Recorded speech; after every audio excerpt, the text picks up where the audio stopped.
أعوذ بالله من الشيطان الرجيم بسم الله الرحمن الرحيم. Ramadan adalah momen yang paling tepat untuk mempelajari Al-Quran. Baik cara bacanya, kemudian juga memahami maknanya.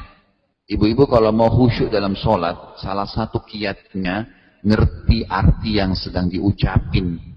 Masa 20 tahun, 30 tahun sholat tabat yada nggak tahu artinya. Idza zulzila nggak tahu artinya.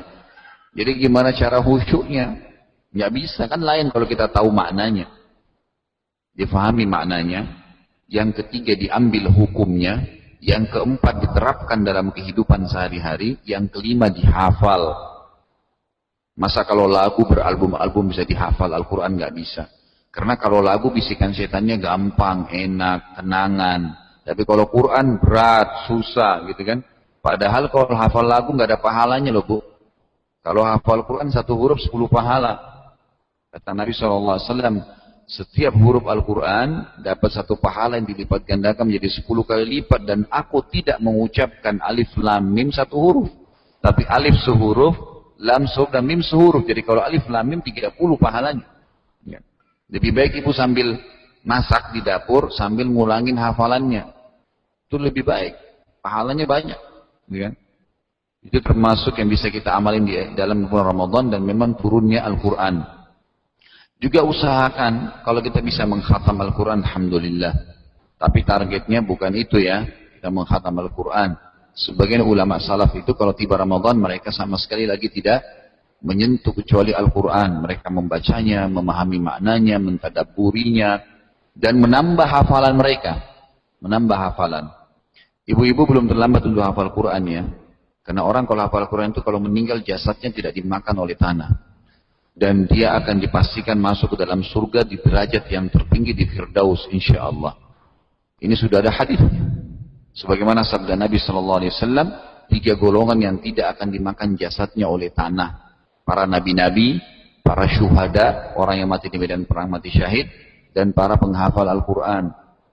Kemudian kalau derajat tertinggi di surga adalah hadis Nabi SAW juga yang sahih yang berbunyi, nanti orang-orang yang menghafal Al-Quran dan suka mengamalkan, diulang-ulangin, dilantun-lantunin, lagi di mobil, lagi di jalan, lagi apa saja, selama bukan di tempat yang dilarang, terus diulangin hafalannya, maka hari kiamat disuruh baca oleh Allah Subhanahu Wa Taala Al-Quran tersebut, terus dia membaca sampai nanti sudah sampai pada derajat tertinggi di surga, baru dikatakan berhentilah, dia masuk ke surga yang tertinggi.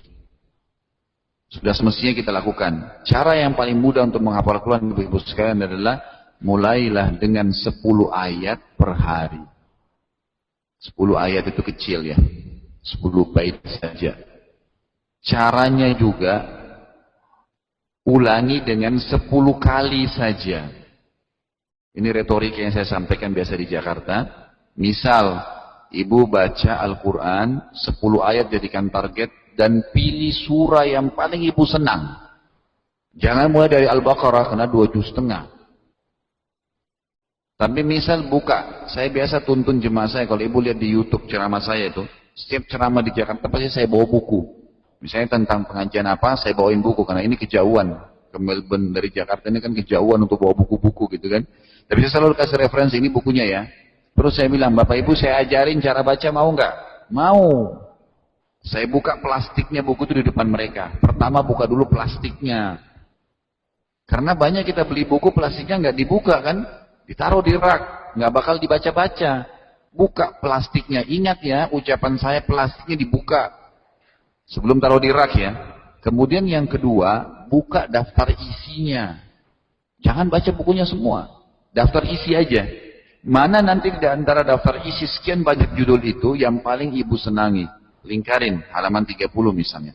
Halaman 40, oh ada 2 judul yang paling menarik buat saya. Lalu sebelum ditaruh di rak, lowongkan 5 menit saja, baca yang sudah dilingkarin tuh. Minimal sudah dibaca sebagian baru ditaruh di rak. Insya Allah dengan kita baca sedikit walaupun cuma 5 menit, memotivasi kita untuk membaca lanjutannya nanti. Oh ternyata masih ada tema ini. Karena antara bab sama bab ada rentetan kan. Sama ibu kalau mau baca, mau hafal Al-Quran, ibu lihat daftarnya 114 surah itu, surah apa yang paling saya suka. Oh saya suka sisanya, misalnya ibu-ibu suka perempuan surah Maryam. Gitu kan? Baik, buka surah Maryam mulai hafal dari situ. Dan mulailah dengan 10 ayat saja, diulangi 10 kali. Maksudnya begini. Ibu mulai baca surah Maryam misalnya. Kaf, ha, ya, ain, sod. 1 ayat. Sampai 10, ibu ulangi 3 kali. Kan saya bilang 10 kali diulangin ya. 3 kali pertama, ibu ulangin dengan cara melihat. Mata kita itu kamera tercanggih bu ya. Makanya orang kalau ada pembunuhan tuh, biasanya termasuk yang difoto matanya si korban. Karena ternyata mata manusia itu bisa memantulin apa yang dia lihat terakhir. Makanya banyak penjahat pakai topeng kan. Karena kalau dia tidak pakai topeng ketahuan langsung orangnya. Biasanya begitu.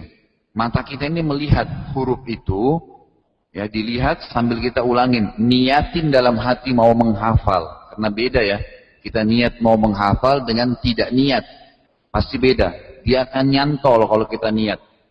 Baca mulai 1 dilihat ya dengan mata kepala. Putaran pertama ayat 1 sampai ayat 10 dilihat dengan mata kepala. Terus dengarin suara ya, keluarin suara. Tidak ada baca dalam hati. Keluarin. Sholat sir saja kayak tadi kita duhur misalnya sama asar itu sebenarnya sholat sir. Sholat ngecilin suara, bukan hilangin suara. Kalau dihilangin pasti nggak khusyuk. Kecilin suara, cuman kita yang dengar, itu baru bisa. Baca surah tadi, ayat 10 ayat itu dengan suara terdengar oleh kuping, direkam oleh mata. 1 kali baca sampai 10 ayat.